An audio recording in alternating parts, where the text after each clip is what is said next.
Ei pessoal, tudo bem com vocês? Tô passando nessa pequena introdução só para lembrar vocês que, por mais que LoL tenha um livro chamado Reinos de Runeterra que conta bastante da história dele, a gente ainda não tem uma enciclopédia amarrada com toda a linha de acontecimentos. Arcane tá vindo aí para mudar a história como a gente já conhecia, então não levem tudo que eu disser aqui como verdade absoluta, principalmente numa campeã que está sendo lançada recentemente, então ainda tá sujeita a feedback da comunidade. A história de Runeterra em si não é completamente amarrada entre seus eventos. E a única timeline oficial que a gente tem é o calendário noxiano, que marca a fundação de Noxus como marco zero. Então, sendo assim, para entender melhor a história de Aurora, entender seus objetivos, precisamos voltar ao começo, quando a Terra ainda era governada pelos velhos deuses. 9.000 anos antes da fundação de Noxus, aconteceu um grande conflito que podemos chamar de Guerra pelas Primeiras Terras ou Guerra dos Titãs. No continente de Ionia, mortais estavam em guerra sangrenta com uma raça antiga de gigantes do céu, e apenas com a intervenção dos Vastaya Shirei, lendários seres de imenso poder que existiam tanto no mundo material quanto no mundo espiritual ao mesmo tempo, eles puderam reverter a maré da guerra. Mesmo a gigantesca força dos gigantes do céu não foi capaz de superar os esforços dos mortais acompanhados de seus aliados. E assim, a guerra pelas primeiras terras resultou na vitória da humanidade. Enquanto isso, nas gélidas terras a oeste do continente de Ionia, na região congelada de Vorigard, o mundo de Runeterra presenciava um conflito nunca antes visto. Gente, essa parte não existe muito no material oficial, só especulações e teorias, inclusive o nome Vorigard, que eu estou colocando essa entonação, não sei se tem essa entonação, então vou tentar me manter aos fatos e vocês deixem a imaginação voar. Freljord, nos tempos atuais, é uma região desolada e congelada, uma terra hostil e impiedosa, onde todos já nasceram guerreiros, pois o próprio ato de sobreviver ao parto significa não perecer frente às adversidades que afligem a região. Mas nem sempre foi assim. Mesmo sempre sendo tocada pelo frio, lendas contam de uma Freljord diferente. Uma Freljord anteriormente conhecida como Vorigard, onde os antigos deuses, agora esquecidos, caminhavam entre os mortais, onde os Yetis, tal como o Willamp, eram uma raça dominante, e onde os andarilhos espirituais se manifestavam em nossa realidade. Uma época em que o véu não era tão difícil de se enxergar. Aos velhos deuses, os antigos governantes de Vorigard são encarnações da própria região. São a natureza, os seus fenômenos, a fé encarnada dos mortais que ali viviam. São poderosos espíritos que dizem ter forjado a própria terra. Antigas histórias que pais freljordianos contam para suas crianças antes de dormir abordam a batalha de Orne contra o próprio repouso da terra, formando as montanhas e picos que hoje fazem parte de Freljord. O primogênito de seus irmãos e irmãs, ele entrou no mundo em busca de alguém para lutar, encontrando assim a própria terra como seu adversário. Dizem que as árvores eram adversários simples demais para Orne, quebrando com facilidade ao seu toque. Os icebergs derretiam quando ele chegava perto, fugindo para dentro do mar. E frustrado com a sua solidão, Orne socou uma montanha. E a montanha não recuou.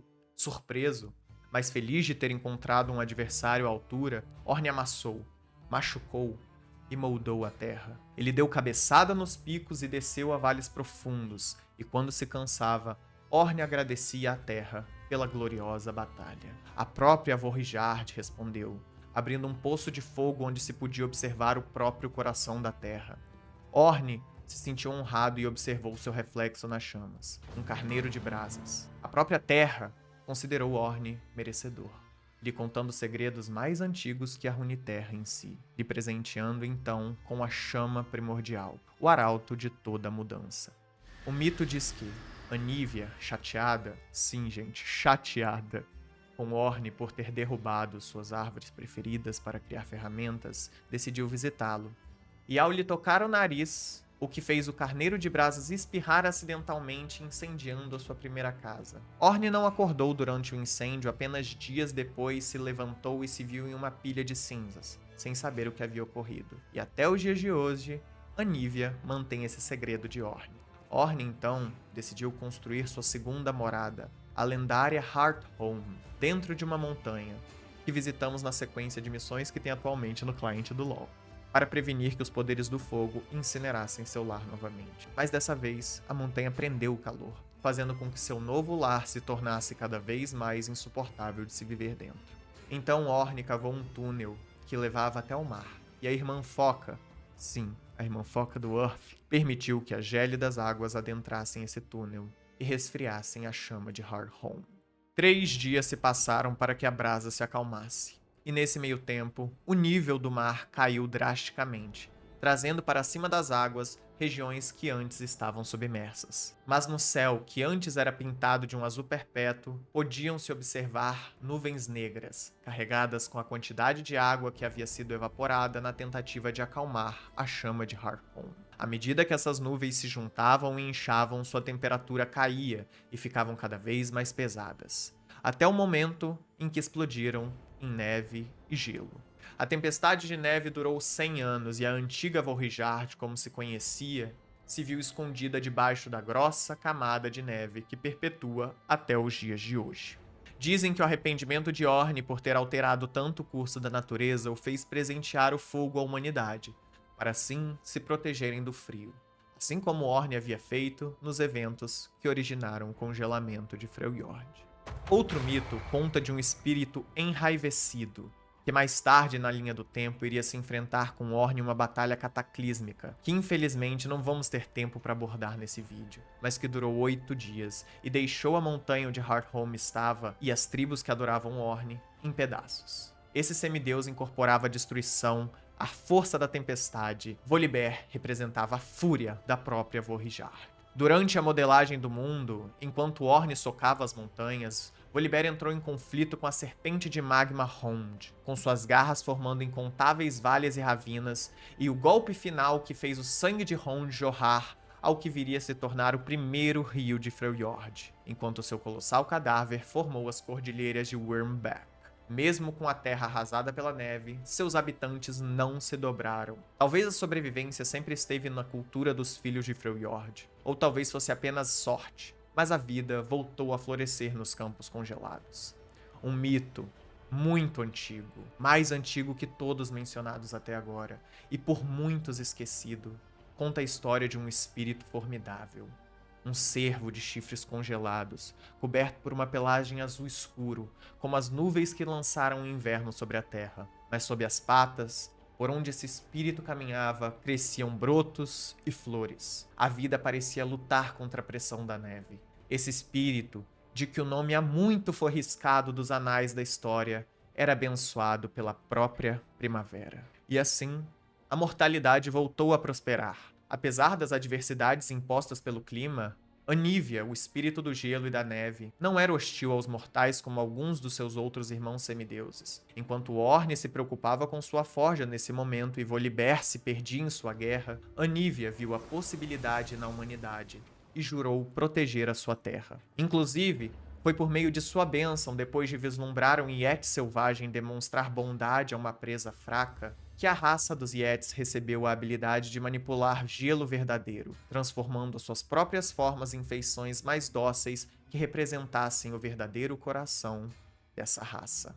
E assim, com a Terra moldada e a humanidade em ascensão, os semideuses lentamente se separaram, cada um focando em sua solitária existência divina. Não demorou muito até que a ambição da mortalidade superasse sua devoção aos deuses e tentassem domar Freljord, buscando impor ordem às tribos, às forças sobrenaturais e à natureza selvagem. Se levantaram então 3 irmãs, que buscavam o poder dos velhos deuses para unificar Freljord contra uma ameaça em comum, que prometia consumir tudo o que encontrasse, não importando se era mortal ou divino. Essas eram Lissandra, Avarosa e Serilda. Os semideuses estavam divididos sobre como deveriam lidar com essa nova questão. Volibear considerava as próprias irmãs como ameaça, se mostrando pronto para enfrentar quem questionasse a sua autoridade divina. Enquanto isso, Anivia lhes auxiliava, acreditando que seus objetivos eram para o bem maior de Freljord. Orne, por outro lado, só queria esperar.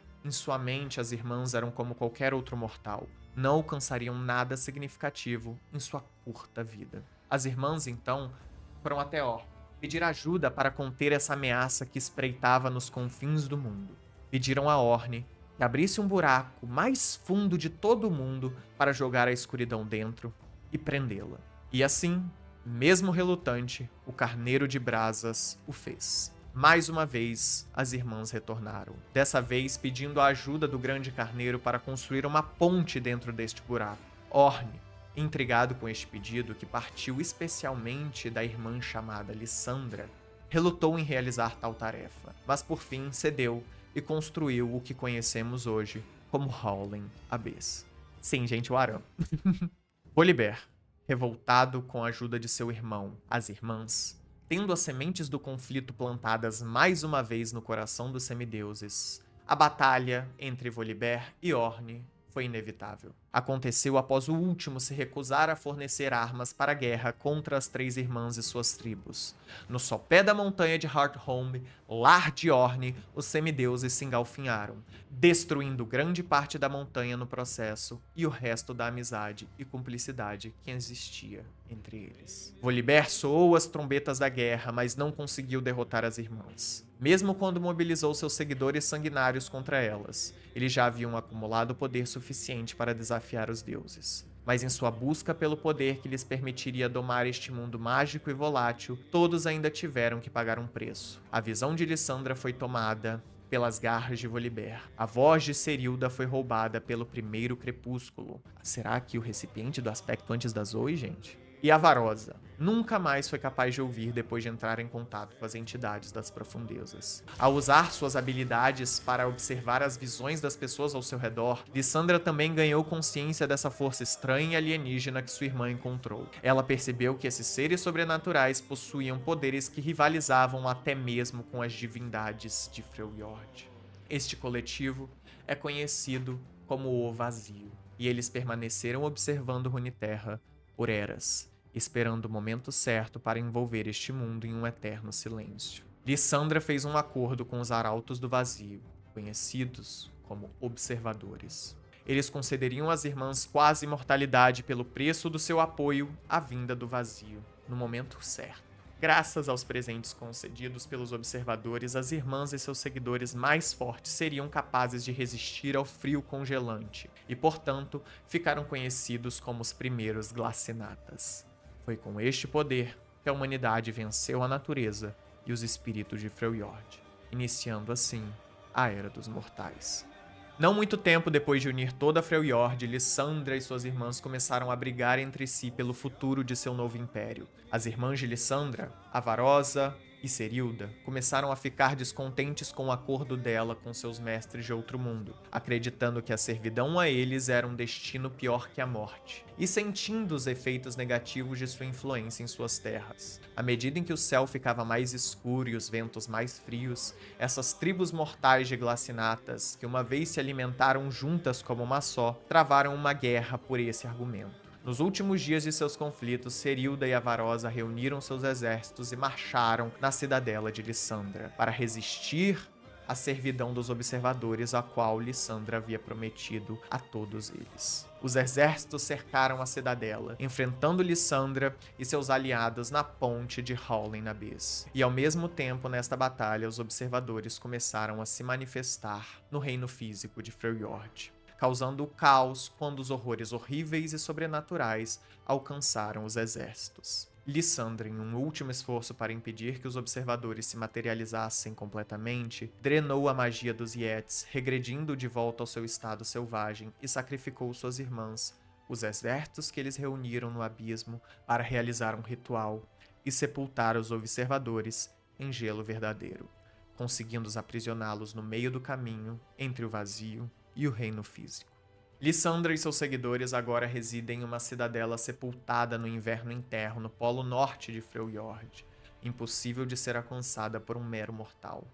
Lá, eles não apenas vigiam o abismo, mas os pré-glácios também protegem a verdadeira história das três irmãs em seus vastos arquivos. Eles apagaram Lissandra, os Glacinatas e sua conexão com o vazio da história de Freljord, para que ninguém pudesse saber da barganha com o vazio. Mas os pré-glácios também apagaram o velho mundo. Os espíritos têm seu poder ligado à fé da humanidade. Sem seus povos para adorá-los, eles definharam, alguns sendo completamente esquecidos e enterrados na cruel paisagem de neve da terra de Freljord. No entanto, eles não conseguiram impedir a história oral de Freljord. Então as histórias sobre as três irmãs e sua luta contra os espíritos antigos sobreviveram como mitos entre os mortais até os dias de hoje. 8.000 anos depois, Aurora é uma Vastaia, ou seja, descendente dos antigos Valstaia Shaurei que lutaram na Guerra dos Gigantes. É um ser humano com traços de animais, assim como Ari, Seth, Zaya, Rakan, Nami e muitos outros. Em Runeterra, a divisão entre tribos também divide as características animalescas de cada campeão. Por exemplo, a Zaya e o Rakan são da tribo dos Lotan, que compartilham características de pássaros, enquanto Nami é da tribo dos Marai, que são Vastaias que vivem nos mares e têm características de peixes. E a Aurora é de uma tribo chamada Brini. Gente, isso é uma motherfucking Nerissa reference. Que habitam as terras gélidas de Freljord, em uma aldeia chamada Amu.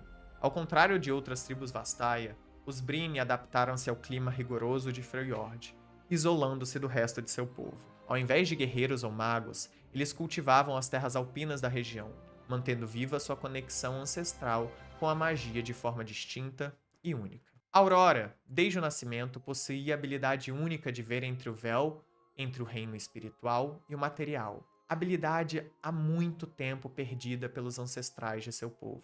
Aurora sempre ficou intrigada com os espíritos que habitavam por além do véu. Ela se esforçou bastante, desenvolvendo sua própria magia que poderia atravessar a barreira do mundo físico e manifestar os espíritos na realidade material. Aurora foi autodidata. Todas as runas que brilham em seus encantamentos e feitiços foram desenvolvidos por ela. Seu poder e sua magia é algo até então nunca antes visto em toda a Runeterra. Com o tempo, Aurora, se dedicando cada vez mais aos estudos dos espíritos, começou a se afeiçoar a eles, e da mesma forma, os espíritos também se apegaram a Aurora, tornando-se companheiro de sua jornada. A Aurora fazia referência justamente à sua maneira única de ver o mundo, e assim saiu do seu conforto para explorar a vastidão gélida, não só de Freljord, como todo o mundo de Runeterra. Determinada a aprender mais sobre o mundo espiritual e o véu que separa os mortais dos espíritos antigos que a habitavam, Aurora deixou sua aldeia e o mundo como conhecia, se aventurando por Freljord para entender mais sobre o seu dom e como poderia ajudar quem precisa. A personalidade de Aurora é de alguém sempre disposta a estender uma mão, ou uma pata, aos espíritos que se encontravam presos ou atormentados para além do véu. Uma verdadeira altruísta nata, se dedicou em utilizar a sua condição única para tornar o mundo que apenas ela via em um lugar melhor. No decorrer de sua jornada, Aurora encontrou um espírito poderoso, uma entidade por muito tempo esquecida, escondido debaixo das frias montanhas de gelo que encobrem as regiões mais desoladas de Freljord. O semideus esquecido, Haestrir ou Hellstrike, então cria uma conexão profunda com a Aurora. Agora tão próximos quanto um semideus e uma mortal podem ficar, Aurora sai novamente em sua jornada, mas dessa vez acompanhada pelo espírito e com um novo objetivo: tornar-se forte o suficiente para ajudá-lo. A Aurora possuía um dom. Ela ajudava os espíritos que encontrava por seu caminho, mas parecia que o grande cervo estava fora dos limites de seu poder. Sua forma espiritual tremeluzia como se estivesse sustentada por um único fio. Mas Aurora não se esconderia de um desafio.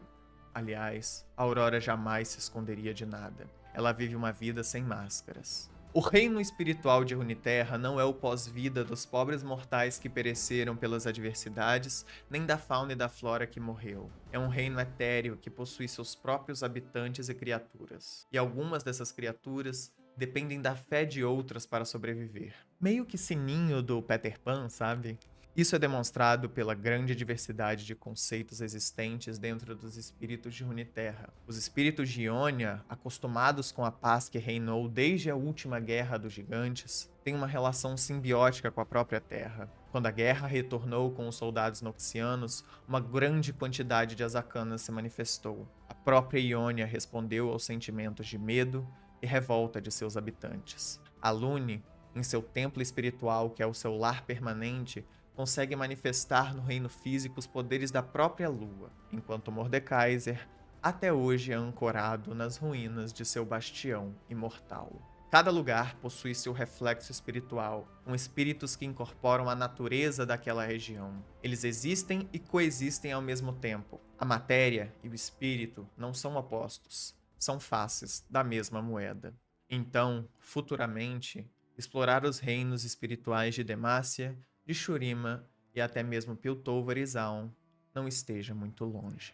E Aurora, em sua longa jornada à procura de alguém que pudesse ajudar seu amigo, chega ao sopé de uma montanha, há muito tempo destruída, mas com o calor incessante vindo de seu interior. Aurora entra sem bater. É aqui que adentramos a história abordada no minigame O Espírito de Hearthome, que está no cliente do LoL atualmente. Ornn não se mostra muito feliz com a visita inesperada de Aurora, mas reconhece que se ela tivesse batido em sua porta, ele não a atenderia. E desde o primeiro momento, Aurora não o chamava de Ornn. Aurora mencionava um nome que há muito havia sido abandonado, de uma época de deuses esquecidos. Esse nome é Raunharg. Eu queria tanto que a Riot não escolhesse nomes tão difíceis para pronunciar, sério. Ornn não se mostra feliz com as perguntas de Aurora, apenas respondendo que o poderoso espírito que a acompanha é um de seus vários irmãos, se retirando logo em seguida para cuidar de sua forja. Aurora então começa a cuidar da casa de Ornn, arruma seus livros, derrete o gelo de sua sacada e equilibra sua balança de minérios. Ornn tenta mostrar insatisfação, mas é questão de tempo até o semideus admitir a eficiência do trabalho de Aurora. Os dois, bom, 3 se você contar o grande espírito que acompanhava Aurora, passaram bastante tempo juntos, e em uma de suas conversas, Ornn até confessou não lembrar do motivo que lutou com Volibear em primeiro lugar. Confidências eram trocadas entre os recém-conhecidos. Ornn sentia que Aurora era diferente. Tinha uma maneira singular de enxergar não só o mundo ao seu redor, mas quem nele vivia também. Um dia, estudando na biblioteca de Ornn, Aurora encontrou uma palavra, um nome, Aestri. O grande espírito ao seu lado guinchou. É o seu nome, não é? Aurora perguntou. O espírito não respondeu, mas uma brisa fresca tomou conta da sala. O perfume das flores e o cheiro de terra molhada lembravam a chegada da primavera. O pior destino de um semideus é ser esquecido, e eu não deixarei isso acontecer com Raestri. Aurora prometeu. Ornn soube, naquele momento, que talvez estivesse errado quando achou que a existência de mortais era curta demais para se fazer a diferença. E dessa forma, Aurora chegou a Hearthome com um amigo, mas a deixou com 2.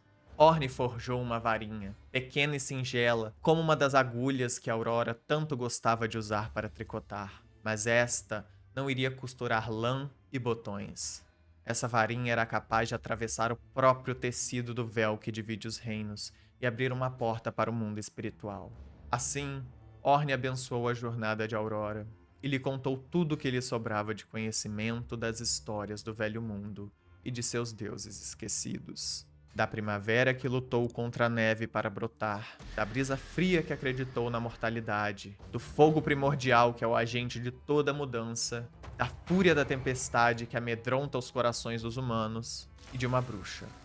Não como a Aurora, uma bruxa de gelo, que assim como congelou a escuridão nas profundezas, cobriu o velho mundo em neve e esquecimento. E assim recomeça a jornada de Aurora.